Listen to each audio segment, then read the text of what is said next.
This podcast is sponsored by nobody. Hey dudes, Terry Bolo here, Trudy from the original Terry, and you are listening to Tommy, Throwback, Kovac on Splat from the Past.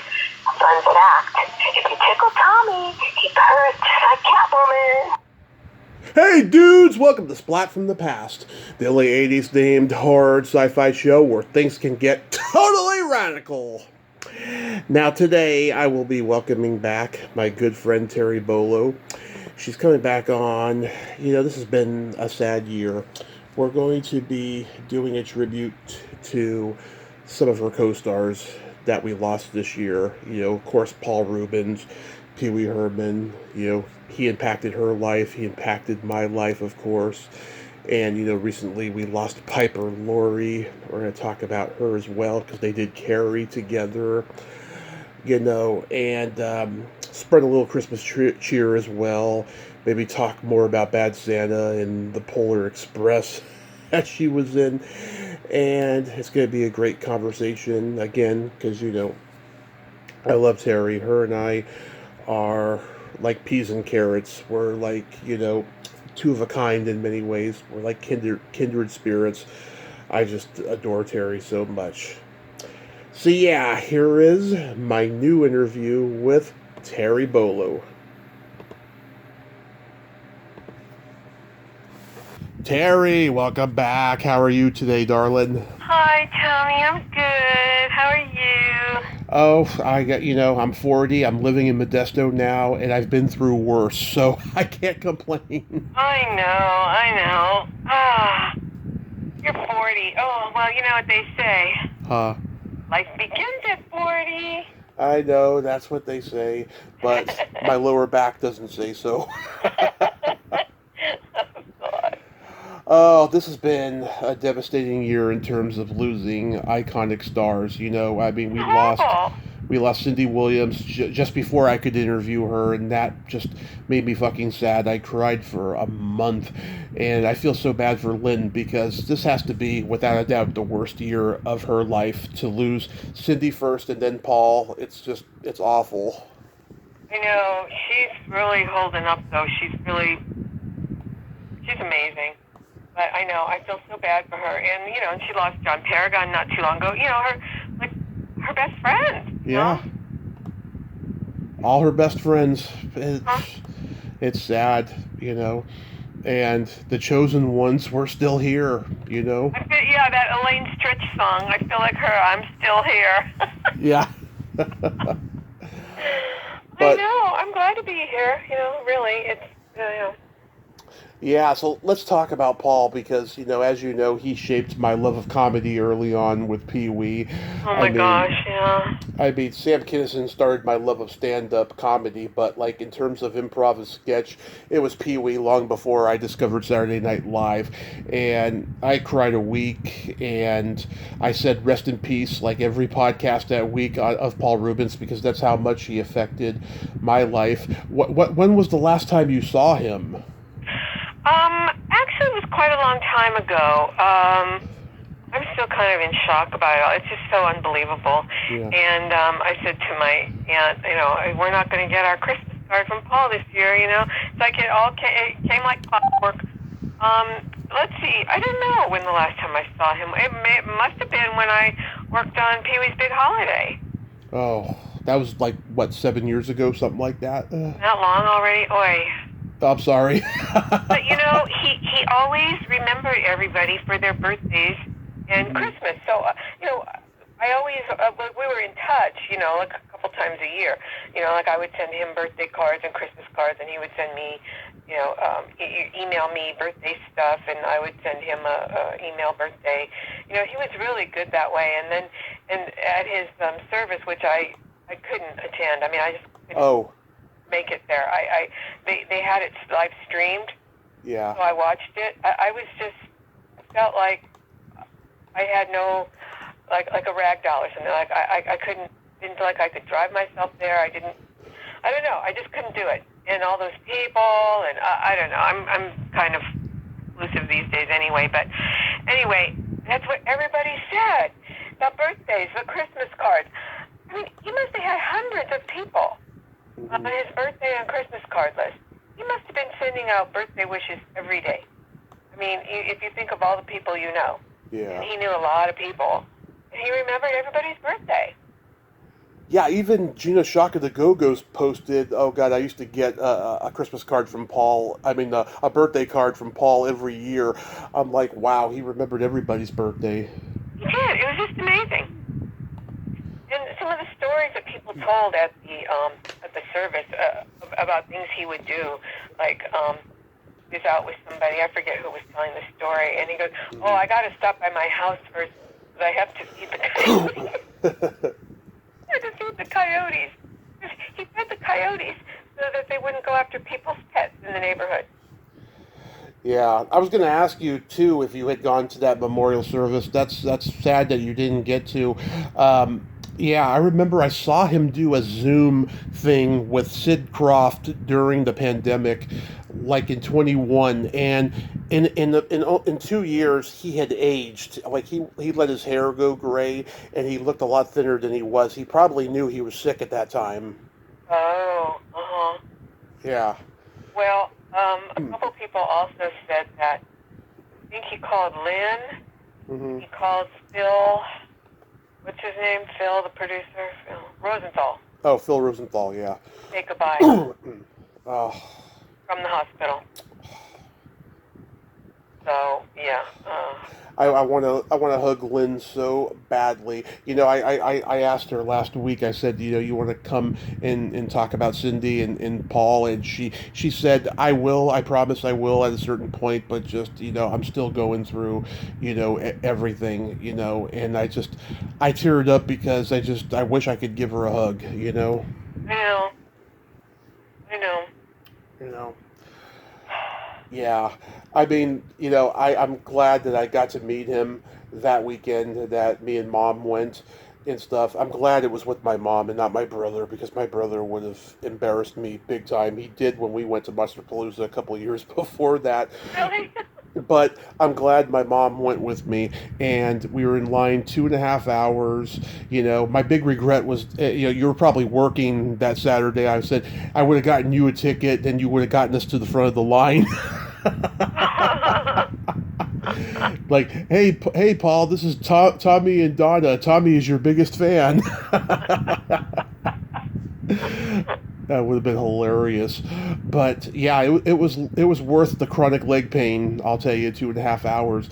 Oh, jeez. And I remember there was this cute Latina chick who was in line. My mom was like making conversation with her, because that's what my mom does. She's a Pisces. She talks to everybody and gets along with everybody. And then my mom went to the bathroom, and I said to her, I am so sorry that my mom is talking your ear off. And she's like, oh, no, she's sweet. And I'm like, yeah, but, you know, if you stick around longer, she'll ask you your favorite color. Oh, that's cute. Your mom's sweet. Yeah, she is. And I'm so lucky I still have her.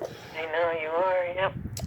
Yeah, so, oh my God, so I got the Pee Wee Herman show on VHS on Thorn MI HBO Video, which I used to rent at the warehouse when I was a kid, and it's pristine. It's hardly been watched, even though it's over 40 years old, and I watched it last night, and it's just like, it takes me back to that place when I was, 3.5 when I first saw it, and I still have the tape of when I taped it off of the Fox network when it's all chopped up and everything, and I only watch that tape maybe once a year, if that, because I don't want to wear that tape out, because it's so special to me.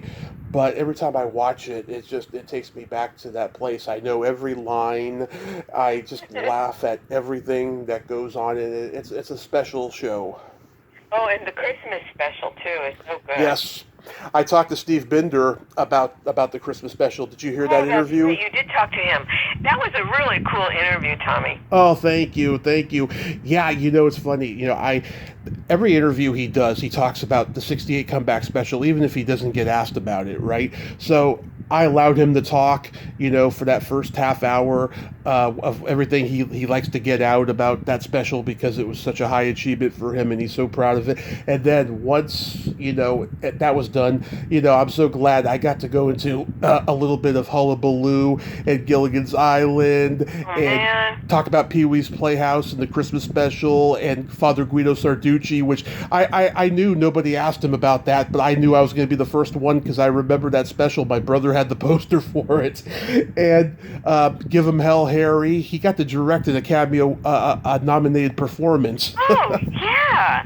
Yeah. James Whitmore. Yeah. Wonderful actor. Yeah, I remember him. Yeah. Yeah, you could tell in the interview he was happy I brought that one up. Oh, sure. Yeah, because, some of these things that are a little more obscure, that nobody remembers. And yeah, I'm sure he was very flattered and complimented that you brought that up. Yeah. Yeah, and his daughter was so sweet. She connected us, and I'm trying to connect Ian with him as well because I think him and Ian would have a great conversation too about the comedy he directed. I was debating whether or not to bring up Lucy in London because I've heard him talk about that one too so many times.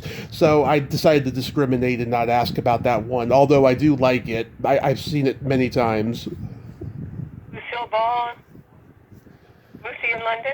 Yeah, Lucille Ball in London. It was a special she did with Anthony Newley, and it was shot on film, on location, and it's really like, swinging London hippie trippy stuff from like '66. Yeah, it's a great special. I think at the time, everyone was like, what's this? But then they look back now as like one of the best specials Lucy ever did.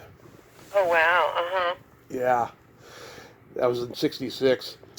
But yeah, I mean, when Paul died, everybody was on social media and just talking about how great he was. Now, even somebody who can't stand him, like Donna Kaufman, she kept her mouth shut on her status, but she was commenting on other people's status. She didn't do it on mine because she knows I would delete it because she knows how much his work meant to me, But I'm sure she has her own emotions that she hasn't talked about and stuff. And oh my God, the other day she posted this article that Jane Whelan of the Go-Go's did for Rolling Stone, saying that Rodney Bingenheimer molested her when she was 16. Well, I saw a couple people were posting this. Yeah. And, I don't know, Rodney, I don't think he's very well these days. He's getting up there. He's probably pushing 80, and he seems a little frail. I see him around town sometimes. And Cantors. Yeah, Cantors and Mel's in Hollywood. He I see him around town occasionally. But after all these years for this to all come out, and I know, I could have been one of them. You know what I mean? It's like I met him when I was 15. Mm-hmm. My sister and I went to see him. He used to hang out by the high school and Hollywood High. And, so we'd run into him and walking around on Sunset and stuff. And, so we went and visited him. And he lived in this rooming house. And the walls were covered ceiling to floor with pictures of him with all these celebrities. And we're chatting and we're looking at all his pictures and everything. And then he goes, so which one of you is going to ball me first? It's like, and I looked at each other and was like, what? We're 15 and 16, and we go, what? And he goes, I'll call Donovan in London. You ball me. We're like, oh no. And so it's like he didn't like force us or anything. We just said no, and that was it. You know what I mean? Mm-hmm. So I don't know how much, if he was really a sexual predator or, some girls, that young, they're sexually active by their own choice. But still, it's still illegal. But anyway, so years later, I run into him. I'm getting my store CD signed by Ray Manzarek at a bookstore, and I see Rodney, and I said to my friend, I have to go say something to him. And I told him, I reminded him that I knew him when I was in high school and blah, blah, blah. And I told him about that visit.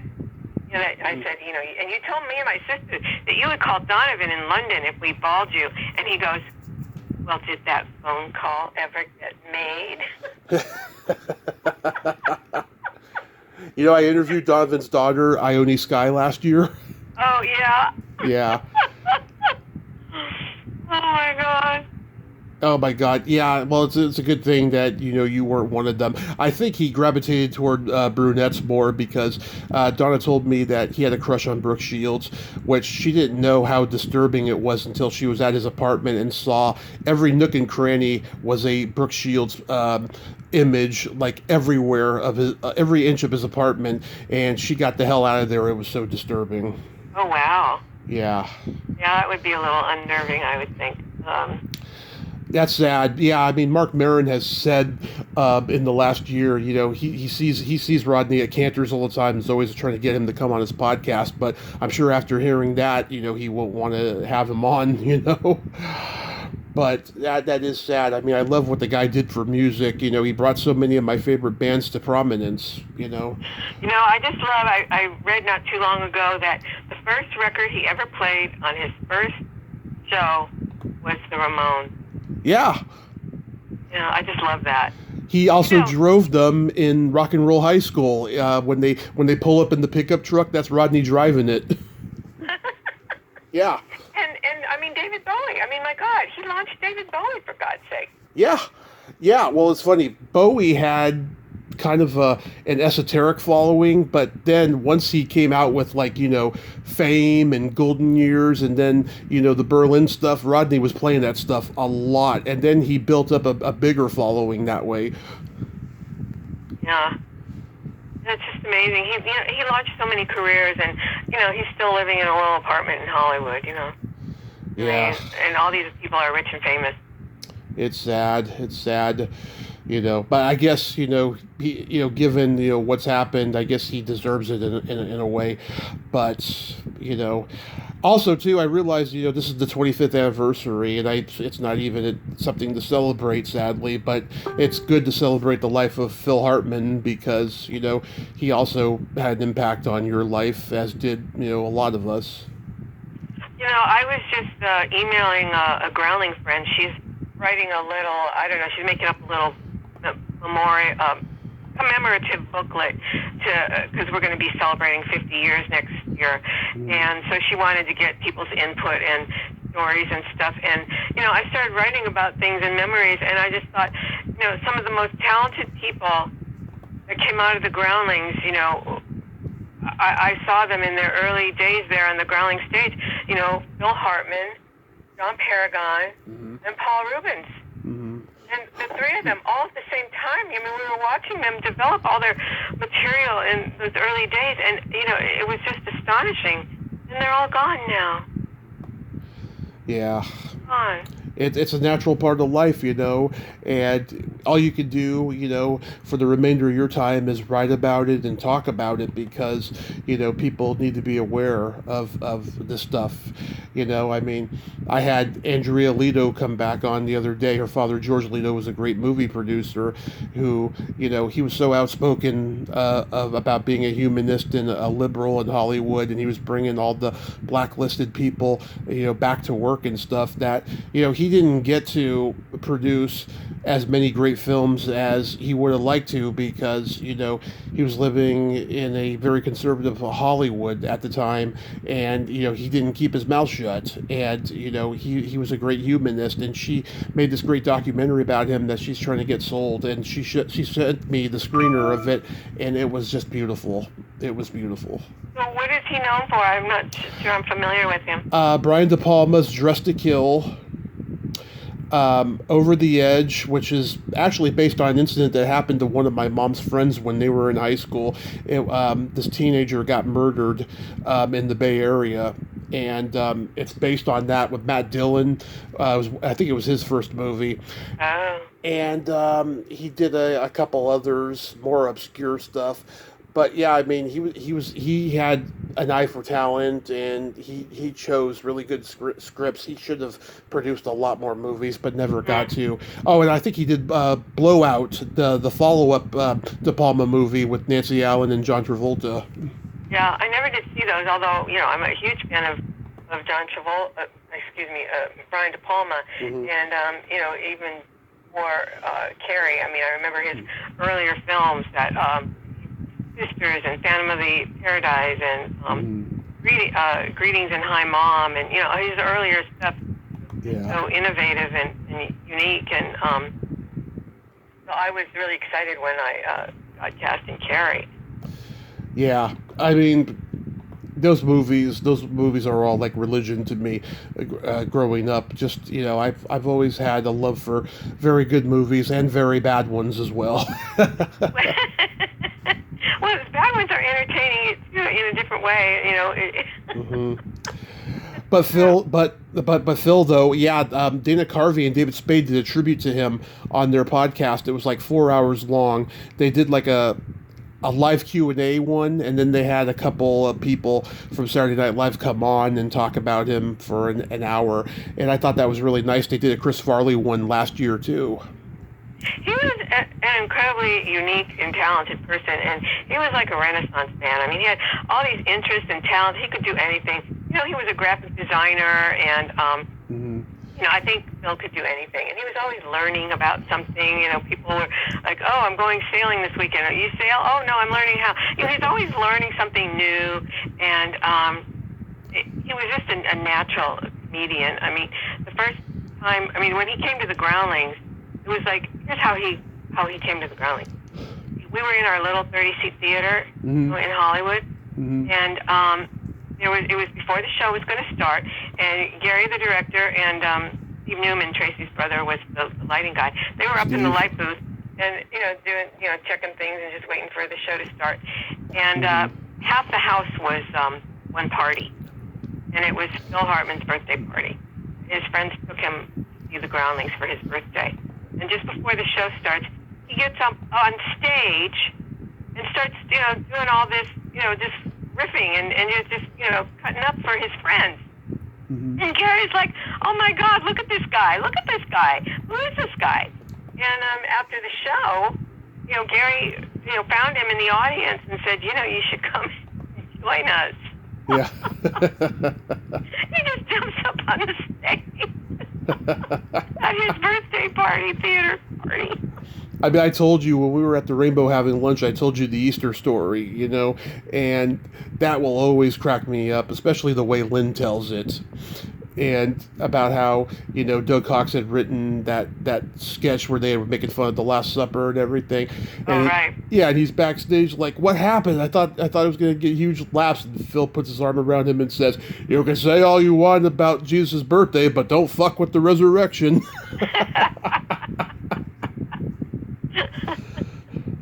Yeah. Of course, Piper Laurie, we lost recently. Oh my God, she is a legend. I loved her. I loved her in The Hustler as much as I loved her in Carrie. How old was she? She was like 91 or 92, I think. Okay, yeah. Yeah. She's 90, yeah. I know. It's like it's kind of shocking when you realize, how old people are. It's like, I didn't realize she was that old. But yeah, I was really impressed. I mean, I never was in a scene with her and Carrie, but I was being also used as a stand-in for Sissy sometimes. So the scene in the closet when the house is falling apart, and the two of them are in the closet together, I was standing in for that. So everyone had gone away for the day, and it was they just were going to do this insert shot of the two of them in the closet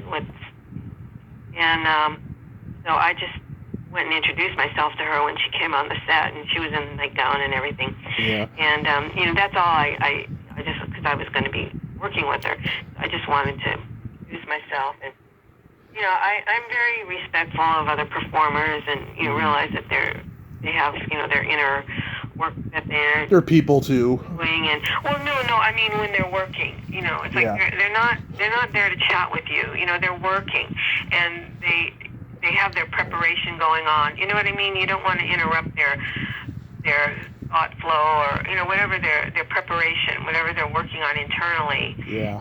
For the shot. So I just briefly introduced myself to her. It's like I didn't do the whole fan girl gush thing. But so I try to maintain a professional attitude. Yeah.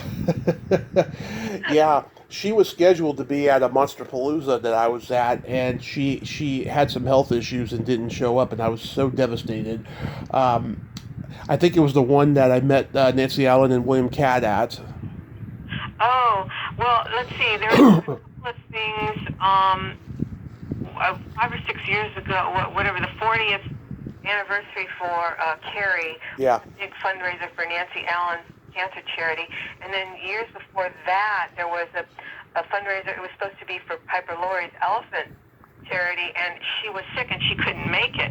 And we were at Hamburger Mary's in West Hollywood, and we had drag queen bingo, and the bingo caller was dressed up like Carrie at the prom. She's kind of a famous drag queen. I forget the name, but anyway, Billy Catt came to that, and Nancy Allen, and EJ was there, and Edie, of course, and me and Doug. And then for the 40th it was at the United Artists Theater, which I've heard that they're closing the hotel, that building. Anyway, the Ace Hotel. Anyway, it was a beautiful theater, and it was a fabulous party, and there was a big costume contest, which was hilarious. And then there was a Q&A, and they threw me up on stage because Anson Downs didn't want to do it, and he was the student body president in Carrie. He didn't want to be in the Q&A, and Doug said, like, well, Terry's here. Nancy goes, yeah, okay. We'll put Terry, why don't you come up, so all of a sudden I'm, on stage in the Q&A, and then we're watching the movie, and I was sitting right next to Piper Laurie, and I'm thinking, oh my God, I'm sitting next to Piper Laurie, watching her watch herself. It was so surreal. And then Tommy, we were at cocktails beforehand, so all of a sudden, the wine's got to come out, right? In the middle of the movie, I have to get up and go to the bathroom. And I'm like, oh my God, I was just mortified. And I had to, I had to get up and crawl over Piper Laurie to go to the bathroom. And you know how you kind of scoot, to the side a little bit to let people pass? She didn't budge an inch. And I had to crawl over her, and I'm like, excuse me, sorry, excuse me. Yeah. Oh my God, it was so mortifying. But there was also something that I went to, Edie and I went to, this was before all this other stuff.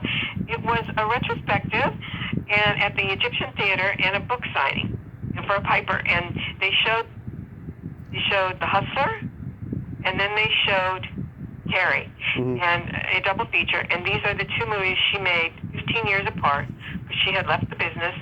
She was nominated for an Academy Award for each one, 15 years apart. Just think of, all the work she might have done in that time that she left the business, but she wasn't feeling it, she was just into other things, and then so she got, talked into coming back, and for Carrie, and gets another Academy Award nomination. So Edie and I go to this, and someone told the MC that two of the girls from Carrie were in the audience, and he forgot to mention it to her. But afterwards, for the book signing, we went up and talked to her and got a picture with her. That was really cool. Yeah, I remember you telling me that Betty Buckley didn't want to do the reunion because she had all these demands and stuff. That was Betty Buckley. Yeah, Betty Buckley. Yeah. And Nancy, she wanted a limo, 2 or 3 nights at the Chateau Marmont Hotel. I mean, she had this whole rider written up, and then Nancy said, Betty, it's a fundraiser. Yeah. People are donating their time. Yeah. There's a podcast host I know. He doesn't do it anymore. He hosted a podcast dedicated to Johnny Carson for over a decade, and he had Betty Buckley on. And I think I meant to ask him how was interviewing her, because I was curious to know, because based on your story about that of her making demands, I wonder if she was easy or difficult. I mean, she sounds like she's a lot of fun during the interview, but then again, a lot of those like those divas, they want to perform. They don't want to be their vulnerable self. They want to perform and not be vulnerable. You know what I mean? Well, they just feel that I guess they're entitled to certain things after they reach a certain point in their career or something, you know. Yeah. And so it's like, well, that's not how it is, Betty. Sorry. Yeah. You know. Yeah, it was just kind of lost on her, you know, what it was all about. You know?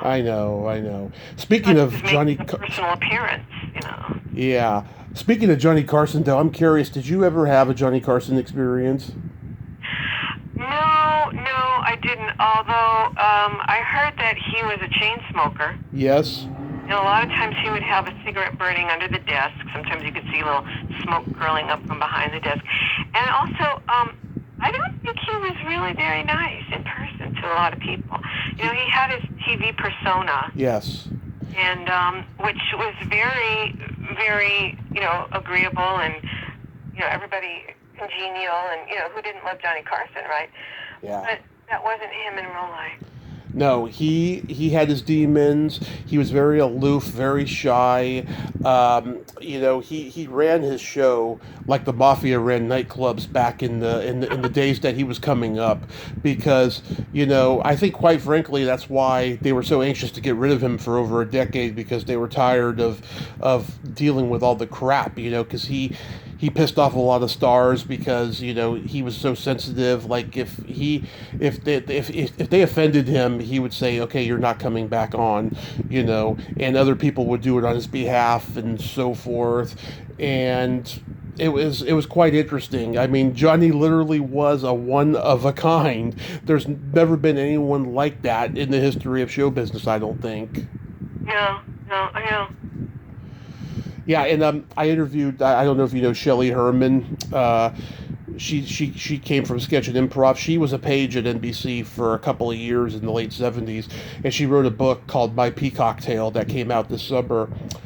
And she's talking about being a page and everything, and I'm thinking, I wonder why Terry was never a page, because she seems like she'd have the personality for it. Yeah, you know, I thought about that at some point, but I guess before I really realized that there was a job like that, I had already started working in the business, you know, and yeah, I don't know, it never really occurred to me until after the fact that, oh, this is a job I could have done, you know. Yeah. And I know someone, she's a TV director. She started out as a page, you know, and you know, like she directed several Roseanne. Mm-hmm. Yeah, so it's a good jumping off point, you know, for the business, because you're watching everything, you're seeing everything that's going on, and you can kind of, you know, look and see, would I like to be a director? Would I like to be an actor? Would I like to be, you know, so you're just observing the whole set and all the different jobs, and so it's a good, yeah, learning experience and jumping off point, you know, to move up, you know, through the ranks or whatever. And you know, some people it's just a summer job or whatever, but other people use it as a stepping stone. Yeah. Do you know Rhonda Wong? Rhonda Wong, she was a stand-in for like Streets of Fire and Weird Science, and she was a stand-in on Cheers. I had her on like last week, and she was telling me about how, you know, her Aunt Esther Lee was like a pioneer of Asian extras in Hollywood. Oh, wow, fascinating. Well, no, I don't know her, but interestingly, I worked on Streets of Fire. Yeah. Quite a long time. You know what? I love that movie. I thought that movie would become a cult classic. Yeah. I'm surprised it hasn't, because it was so interesting and unique, and all these great people are in it. One of my favorites, yeah. Yeah, Walter Hill? Yeah, God, 48 Hours, The Long Riders, The Warriors, so many great movies he did. Yeah. Brewster's Millions, yeah, which Yana Nirvana was in. Yeah, so her and I were talking about that. She actually told me Cheers was a boring job because as funny as the cast was, they were very serious. I could see that. Yeah. I could see that. I knew one of the other stand-ins, Fritz, who was on Cheers. because he would sometimes come over to Newhart on occasion when we needed some extra people. He would come on and give me stand in for some of the guest people, but he was pretty much a regular on Cheers. Sometimes he would work both jobs in 1 week. He would go from one to the other. Yeah, that's what they did. When you were like stand-in on like Newhart and all those shows, did you like ever see like the warm-up comedians before? Oh yeah. Yeah, do you remember the names of any of them? Oh God, I don't know. It's escaping me now. This one guy used to do Newhart all the time. Well, Paul Provenza. No, I didn't know him. Because he was a warm-up for sitcoms, and they would make him a cast member because he made the audience laugh so much. He did for The Facts of Life, and he did for a couple others. Yeah. Yeah, I don't know. Their names are escaping me right now, but yeah, there was a couple of them, and they used a lot of the same people, pretty regularly. Mm-hmm. So, it's okay if you don't remember.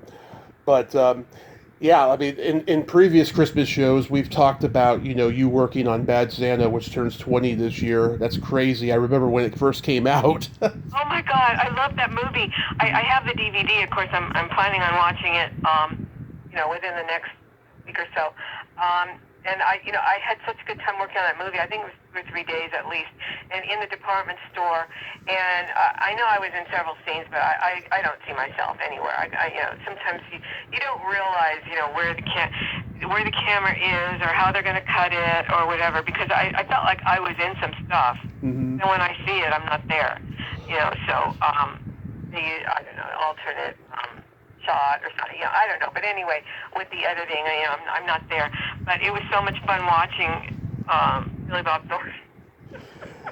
I know, that's where your naughty side comes in, Terry. I love it. I mean, I saw the sequel in the theater, and I'll tell you, Jenny Ziggarino, who's the security guard that he gives anal to in the bathroom.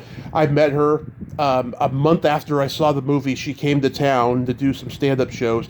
We talked before and after the show. She was so sweet, so approachable. I'm trying to get her on the podcast, but she's so busy. I saw on Facebook she's doing I think it's a charity benefit show where her and this other guy are the comedians, and Pamela Des Barres is emceeing it, and Pamela's been posting it on her page. What is that? It's like a charity benefit going on in L.A. Huh. I have to look it up, but I saw her post it. And I posted the picture of Jenny and I that we took. She was wearing glasses before the show. Well, I was curious to see the second one, and then I was so disappointed in it. And whereas the first one, it was raunchy and in bad taste and politically incorrect and all of that, but it was, I don't know, it was still funny. But in the second one, it was just over the top and. It was offensive to me. I don't know, because it was just raunchy for raunchy's sake. Right. And I don't know. And the kid, it didn't work because he was too old. And the kid was so great in the first one. But now, when he was older, I don't know, it just didn't work. I was sort of embarrassed by it, to tell you the truth. I totally get it. I mean, I remember it got a lot of criticism for being a lot more misogynistic than the first one had been, but that one part when he's telling the girl that she gives good hand jobs, and then she says, "Oh, thanks, I was an all-state shot putter in high school," had me on the floor. I was cracking up. My friend who was with me, oh God, we still quote that to each other every time we talk. Oh, that's funny. Well, yeah, I don't know. It's like I think I blocked most of it out. I don't remember. That had me on the floor. But yeah, I mean, the first one is a masterpiece, I think. Oh, it just slays me. And Billy Bob is so good, and Lauren Graham. Lauren Graham. Horrible. I mean, fuck me, Santa. Fuck me, Santa.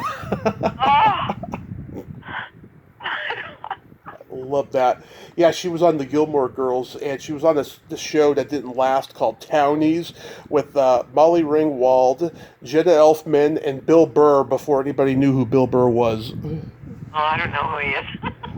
He's like one of the top comedians in the world right now, and he's hosted Saturday Night Live twice in the last couple of years. Oh, uh-huh.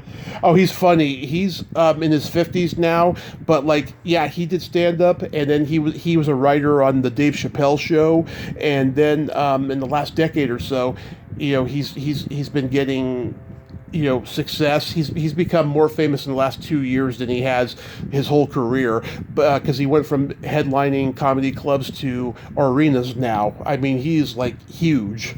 Oh. Yeah. Yeah, go look up Bill Burr. He's very articulate. He's very Irish, very Boston Irish, and very smart. And just, he makes you think. Oh, okay. I'd like him then, I think. Yeah. You like a man who thinks. Yeah. Tell me about the Polar Express, because I forgot that you were involved in that one.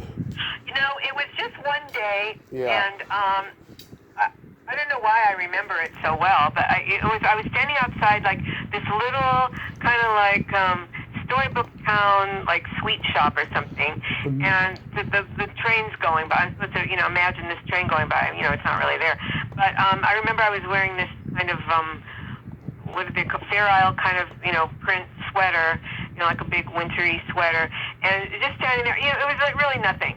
Just mm-hmm. a typical extra job. You just have to stand there.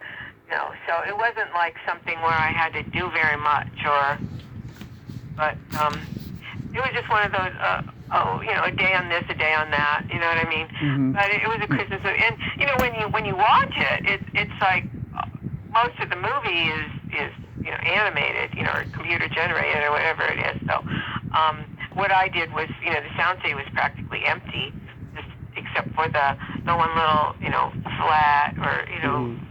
mock-up of the little shop I was standing outside of.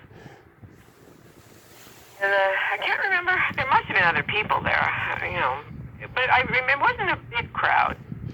But I just remember there was a few other people. You didn't see Eddie Dees in there? No.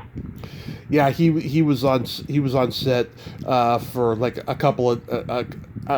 I'm trying to remember. I never interviewed him. I know people who have. Ian just had him on like a couple weeks ago, and yeah, he was in that because he's worked with Robert Zemeckis through the years from 1941 forward. I was just talking about 1941 with somebody. How that was I don't know why that movie bombed. Ha ha, no pun intended. But I thought it was really a cute movie. It was so much fun. It still holds up. Yeah, I was in the USO scene, and I think I was there on the outside. Also, there was like an outdoor scene when the plane landed or something on the street or whatever. But I thought it was a really fun movie. And then he was in 1941. 1941. No, I Want to Hold Your Hand, which mm-hmm. nobody ever saw. Yeah, I like that one. I thought that was a really cute, fun movie too. Yeah. Wasn't Nancy Allen in that? She was, and Wendy Jo Sperber, yeah. Yeah. And Mark McClure, yeah, just before he did Superman, or it may have been after, I don't know. But like Zemeckis, he always has his regulars like them and stuff, and yeah, I mean, yeah, lots of talented people in this industry. Oh, I know. So if I may divert from Christmas for a moment, I saw you do that horror podcast recently, and you guys talked about Texas Chainsaw Massacre. I love that movie, and the funny thing is, when I was 13, I saw it, and I was disappointed by how unscary it was, because, it's Blackleaf comedic, and it's no doubt horrific. I mean, seeing those things on the hooks, those bodies on the hooks, and then, that scary nighttime forest scene is definitely scary, but I thought it was going to be a lot more graphic and gory than it actually was at 13. And over time, I've grown to love it. I think it's one of the best movies ever made. And my dad actually saw it with The Exorcist in the theater, and he said that half the kids were running out of the theater and the other half were just vomiting. Oh my God. Yeah, well, I remember when I saw it, I just I couldn't believe it. Oh my God, a mask made out of somebody's face. I mean, it was just like the weirdest thing. It was just like, whoa. I just couldn't believe what I was seeing. And there was things about it that made me laugh. And I was like, this is so scary and horrifying, and I'm laughing. There's a lot of schisms surrounding that movie. I've talked to a few of the cast members. You know, they didn't get they didn't get paid, you know, any residuals for that movie, and still don't. And you know, they've said that Tobe Hooper was a monster and all of this, blah blah blah, and yet they do the autograph shows because, you know, that's the only money they get from it, really. And you know, I just find it really interesting because the people who worked with him in Hollywood, they don't say he was a monster. They say he was a nice guy, but if you crossed him, watch out. You know? Yeah, and I interviewed this guy, Tim Harden. Tim lives next door to the house that they shot that at in Texas. And he takes tourists on tours of it all the time. And he launched the very first Texas Chainsaw Massacre fan site back in 1998, and it still runs. Oh, wow. See, that shows you, you know, the longevity that some of these movies can have. You know, they just keep people, you know, there's a favorite and people keep watching them over and over, and then new people, you know, find him and you know, become big fans. And so I could see why these people would do the fan shows. Yeah, I mean, definitely. The George, you know, the George Romero movies, you know, Night of the Living Dead and Dawn of the Dead. They have Living Dead weekend in Pittsburgh every year at the mall that Dawn of the Dead was shot, and the graveyard where Night of the Living Dead first starts off at. Every year, you know, they have one in June and one in October. I hope I get to go someday because I heard it's a lot of fun because everybody from those movies shows up and does autographs and panels and all of it. Wow, it isn't, you know, like a whole society based around. I mean, I just saw it for the first time. Which one? Night of the Living Dead. 1968. You didn't see it when you were a teenager? I did not, because I don't know. I didn't like to be scared. But you know what? I was surprised at how good that movie is. It's really good, and you know, just so low budget, but it was just like it was just had such quality about it. You know, and everybody was surprised. You know, there was a black guy, you know, as a lead, and he goes, and I read it. I was reading an interview about it. And he goes, well, he gave the best he gave the best audition. Yeah, you know, I've looked for members of his family to do a tribute to him, and I haven't been able to locate any because, you know, he died back in the late 80s. I think he got to see a little bit of the cult success of the movie before he died. I'm sure he did conventions, you know, at the very beginning of conventions, you know. But yeah, I mean, I love those movies. What was the incentive to watch it this time? Just because, well, because I had done that podcast and we had talked about it. You know, because he asked me my question at the end, and I got the answer right, and it kind of surprised me, and I just realized that I knew it because it was in my head because everyone talks about it. It's just such a you know, a well-known, you know, movie, and I thought I better watch it, and so I think it was on Tubi or something. So I'm going to watch this. And it's like, yeah, I was surprised at how good it was. You know, the little girl, she's like, I hurt. You know, I got her coming on in 2 weeks. Oh, great. Kyra Schoen, I met her in 2016 at Son of Monsterpalooza with the brother and sister, you know, Johnny and Barbara.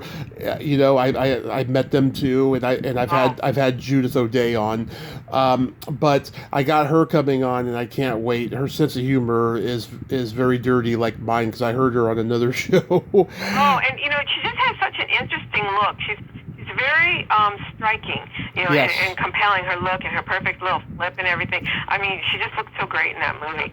Well, she smiles a lot in real life, and she has that hair still. And I gave her a hug, and the hair ended up in my mouth. And she was like, sorry, that happens a lot. Have a free lock on me. Oh, my God, Tommy, that's so funny. Yeah.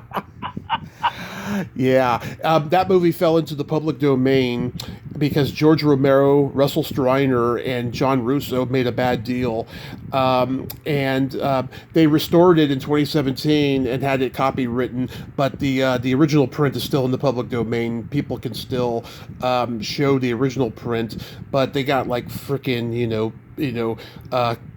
their own like police, looking at every print shown to make sure their copyright's not being infringed upon and stuff. A guy wrote a fan book about the movie, and he was using images that were taken from the public domain version and stuff, and like the guy who's like in charge of their business and shit like went through the roof about it and stuff, and that's what happens in the business, sometimes. Yeah. So back in April, I got my first prostate exam, and it was a blood test. I was so mad because I went to get my A1C levels checked because of my diabetes, and everything was good. I just needed to get my liver and everything else checked, and she's like, "You're going to be 40 in June, so I think it's time for your first prostate exam." And I was like, "Ah, yes, I've been waiting for this my whole life, yes." So the diagnostics clinic we usually go to, they got closed down the week before, and my mom had to go somewhere else. But then we went to this other place that I think my mom had been to herself once before for some reason. And I go into the room. The nurse was in her late 20s, very pretty, and she had these cute little hands. And I was like, oh yeah, I'm going to enjoy this. And then she takes the blood work.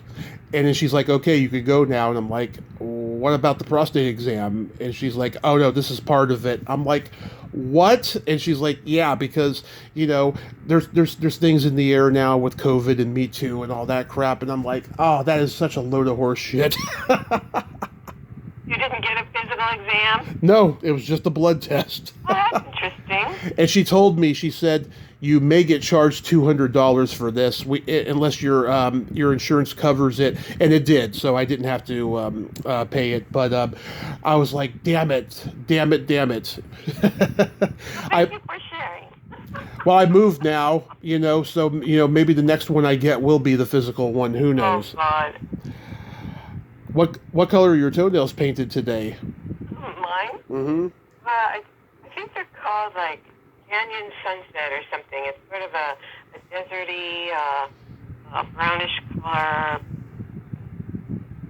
But I'm getting ready to take them off because it's winter time, so I give my nails a rest at winter time because my nails aren't showing in the winter. I'm seriously considering doing red, green, and white by the end of this weekend. If I do, I'll post a picture. But you keep your toenails painted all the time? Oh yeah, when we first met in person, I had like blue-green, and I remember I met some actresses, and they were like, "I can't believe I'm saying this to a man, but I love your toenail polish." Right. Yeah. Hey, why not? Oh yeah, I've been painting my toes since I was 13, Terry. Really? My parents were worried at first, but then, over time they've accepted it. Well, I hate feet, and it's like at least if toenails are painted, feet aren't as offensive to me. Yeah. I like pretty feet, not ugly feet. So I am looking forward to 2024 because I've got some real toe curler guests lined up. And this year has been crazy, despite the Hollywood strike, which didn't really affect me because I had other podcasters come on who love movies and music, and, I had former actors and writers and so forth come on, that it didn't affect it. But this year has been crazy. I've had Susie Quattro, Susan Cowsill, Sid Croft, Ann Magnuson, Gina Shock came on a second time. It is just... Tommy, you've been so busy. Yeah, it's been fantastic, and I'm just a dirty-minded latchkey kid from way back, I'm blessed. Oh my God. I tried to get a guest from Big Wednesday for the 45th anniversary. Oh, who? I tried to get, do you remember Janet Julian? Janet? Yeah. Janet Johnson? She may have been Johnson back then, but she's Janet Julian now. Yeah, I think I remember. I think I know who you mean. Yeah. Yeah, she was a party girl. Yeah. Uh-huh. She had a little bit of a career in the 70s and early 80s, and Yeah. she's out of it now, and I think she's into like spirituality and yoga, like so many of them go into. And she was rude to me, so it didn't happen. Oh, well, sorry about that. It's okay. But yeah, I am so excited, and I got a friend of yours coming on Monday, Alyssa Jordan. Alyssa. Elisa. Yeah. Oh, Elisa. Oh, Yeah. yeah, great. Oh, you'll have fun talking to her. Yeah, she's real fun and interesting, and she tells a good story, and yeah, you'll like her. And she just had her book come out about Maryland. Mm-hmm, yes. She was on Pleasant Gaiman's podcast in October, and they were talking about Maryland, and she was talking about the book that was going to be coming out soon. So I kept an eye out of when the book was coming out, so I'd reach out to her. And yeah, I mean, I heard her say in the interview she knew Kari and Scott, and she mentioned Dearly Departed Tours, and I thought, oh yeah, I'm definitely going to reach out to her. Oh, yeah. Yeah, she's one of the gang, our little Dearly Departed club. Yeah. What, did she work there?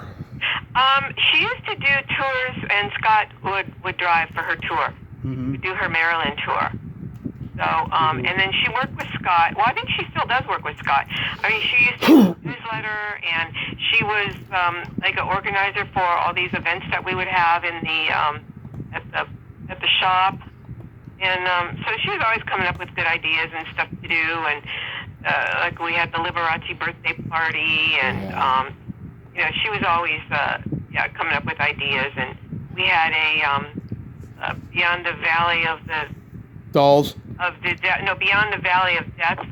Oh, okay. And we and she had me talk about Phil Hartman because he was on the tour. You know, people that died and things that happened in the valley, and bus tour, and so yeah. So she's got a lot of good ideas as far as producing events and things like that. So her and Scott were working together on all those kinds of things.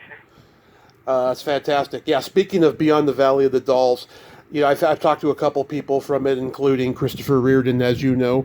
And I was scheduled to talk to Lynn Carey of the group Mama Lion. She did Dolly Reed Martin's singing in the movie. And she had to back out because her health hasn't been good. But she says, you know, if it can stabilize, she'll come on and stuff. She had just done one, too, when I reached out to her. And, yeah, that would be great because her father, oh, God, what's his name? He was a character actor in Hollywood back in the day and stuff. Let me look it up here. Yeah, I mean, McDonald Carey. Oh, McDonald Carey. Yeah, he was like a cowboy star. Yeah. Yeah, speaking of cowboy stars, Greg just interviewed Michael Dante. Do you remember him? Yes, Michael Dante. Yeah, like Greg was trying to get him for like half a year, and then he got him, and he said that he was trying to get his message out, you know, to keep the Westerns alive and stuff, right? And Greg said to him during the interview, I know a couple of guys that I think would love to have you on their podcast, and I was one of them. So he gave me his email. I reached out to him. And he said, "Thanks so much, but I've moved on. Greg is the only interview I'm probably ever gonna do again. Thanks." And Greg thought that was friggin' weird, you know. Well, I don't know. You know, people say, and this has happened several times over the years. Oh, Westerns are dead. Westerns are over. But no, I'm sorry. Westerns are forever. Westerns are an American classic, and they will never. You know, they might fall in and out of favor a little bit, but they'll never completely go away. I mean, look at the incredible success of Yellowstone right now. I'm totally into Yellowstone. And the prequel was really good, the 1883. I didn't get through the second one, like 23 yet. I'm not done with that one. But I'm watching Yellowstone again because it's been on CBS. And I just love it. I think I'm going to have to buy the whole season, or, you know, the whole series. Yeah, and, you know, it's funny. I mean, Westerns will never die, but you look at historical context, there were frickin' 15, 25, maybe even 30 Westerns made a year from, like, I don't know, the 20s all the way until at least the 60s, and then after that, they came maybe like 3 a year, including Clint Eastwood stuff. Well, they dominated TV in Yeah. the 50s and 60s. I mean, like Once Upon a Time in Hollywood, that the Rick Dalton, was Yeah. like the last of the breed of those 60s era, westerns that were such big hits. There's so many of them, and it did kind of die down a little bit. But when you think about it, and Easy Rider was a western. I mean, Yeah. Walter Hill movies are all westerns. What movies? All of Walter Hill's movies are westerns. Yeah. And I was talking with a friend about the Autry Museum, and they were having an issue with some of their displays, and I said, because they have a display about television and movies, and they said, oh, I'm sorry, Thelma and Louise, isn't a western. I said, well, yeah, it is. First of all, it takes place in the West. Second of all, it's a buddy movie. And they're on the run from the law. Doesn't that sound like a western to you? Yeah. So just the themes of the western are always with us. Yeah, and Roy Rogers' granddaughter was doing podcast interviews earlier this year. I was thinking about reaching out to her. I didn't get to yet, but she's keeping Roy and Dale Rogers legacy alive. Well, they moved that whole museum over to Branson, didn't they? I think so. I was out to it when it was still up in Victorville. Yeah. That was years ago, but I think they moved it all over to Branson. Yeah, and so John Wayne hated television. He turned down so many offers to do westerns on TV because he thought that westerns were sloppily done on TV. That they had no effort poured into them. They were just 4 takes and that's it. And all of that stuff, which I think is interesting. Well, Tommy, for a long time, there was this chasm between, film actors, movie stars and TV stars. And TV stars were kind of, looked down upon. And then, it all kind of flip-flopped. And then, now all these movie stars, they want to get a TV series because all the good writing's being done, and some of these people, streaming TV series, like Yellowstone, for instance. And, there's been so many ever since HBO started it, with all these fabulous TV shows. Right. With the production value. And they took more time with each episode, so it wasn't thoughtily done. And so they really upped the quality of television production. Yeah, there's a guy named Rob Ward. He has a YouTube channel called Word on Westerns, which I think is a very clever title. And I DM'd him this summer to come on, but he hasn't read my message yet. But, that guy knows more about Westerns than anybody, and I think he's from Oklahoma or something like that. Oh, wow. Yeah, I hope to get him eventually in the future to talk in depth about the history of Westerns.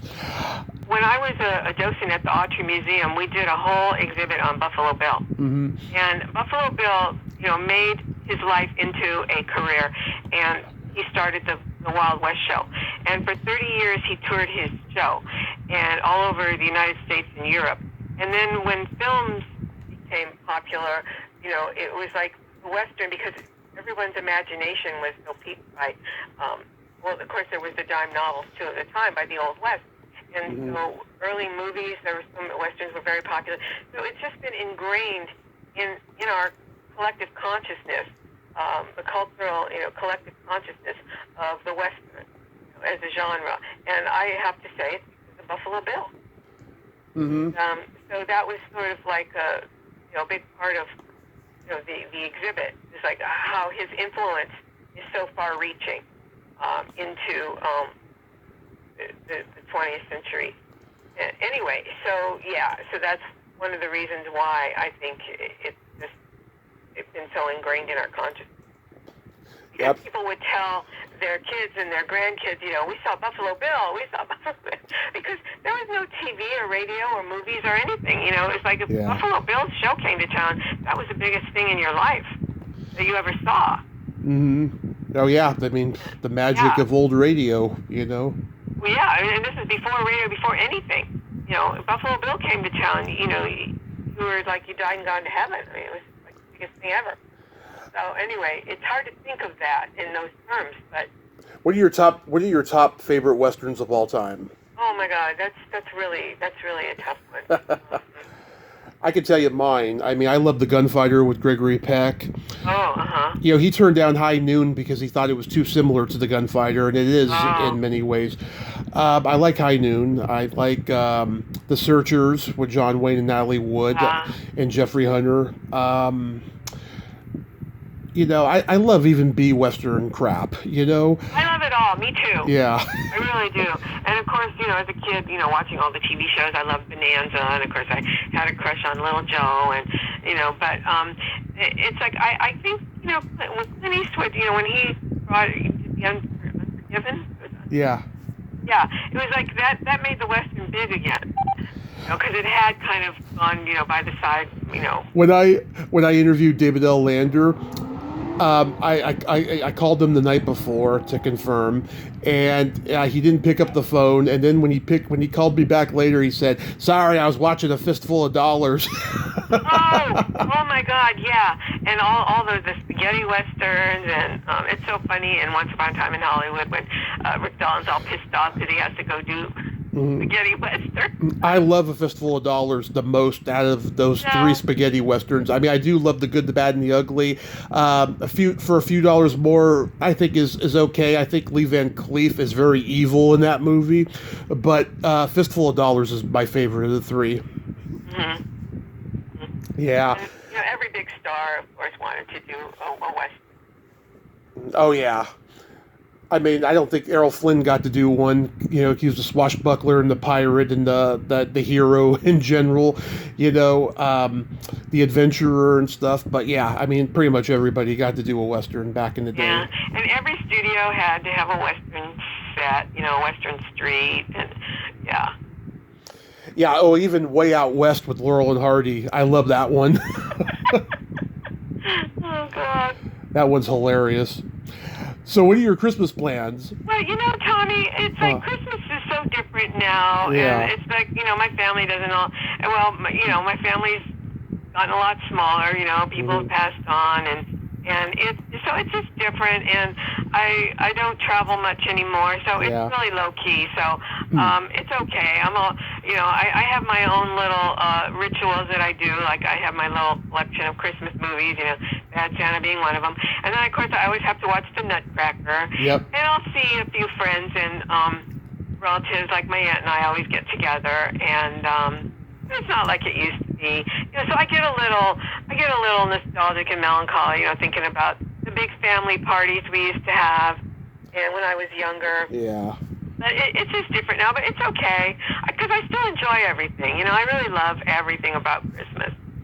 Yeah. I get my little tree this week, decorate it. We got our tree, and Lynn Griffin from the horror movie Black Christmas is a friend of mine. She sent me an autographed ornament a couple years ago, and I just put the ornament on the tree.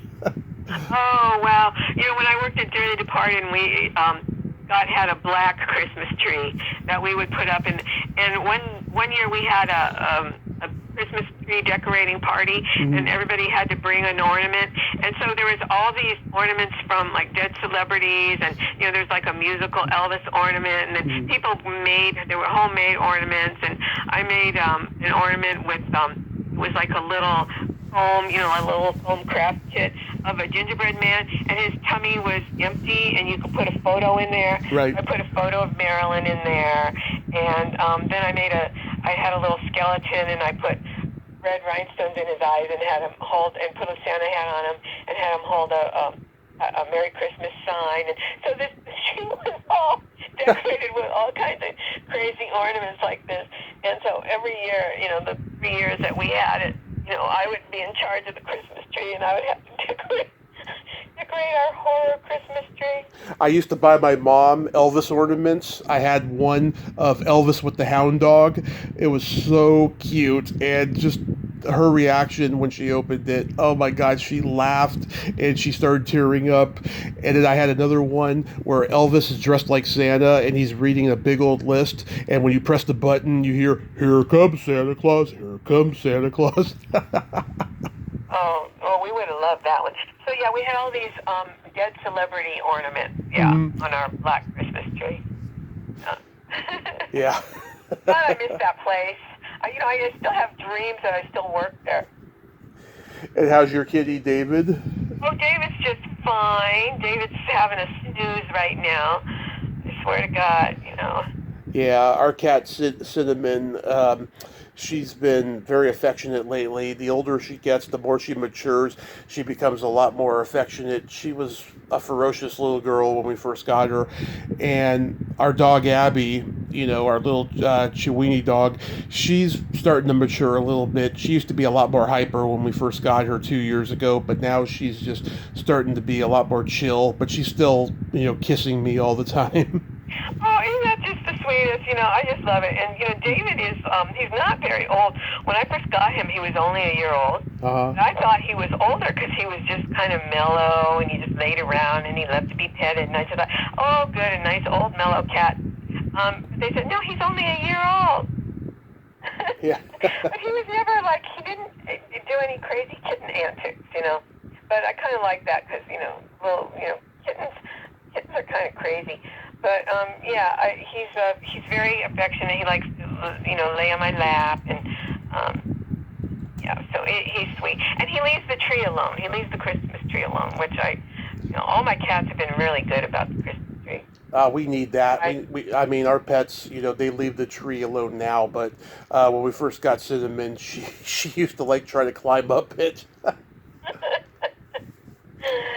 Oh, God, that's so funny. You see all these videos about cats climbing the Christmas tree. Yeah. Yeah, mine never did. So you guys going to stay home and enjoy, and your mom enjoy the holidays together? Me and my mom, we're going to stay home with the pets. My brother and my nephew are going to go see my niece and nephew, an hour and a half away in the other side of the Bay Area where we're from. And I'll probably watch, Trading Places and A Christmas Story and all the Christmas movies I like and stuff. Yeah, I always have to watch A Christmas Story too. And let's see, what else? I have National Lampoon's Christmas Vacation. Yes, that too. And I love Actually. That one's fun. And Bad Santa.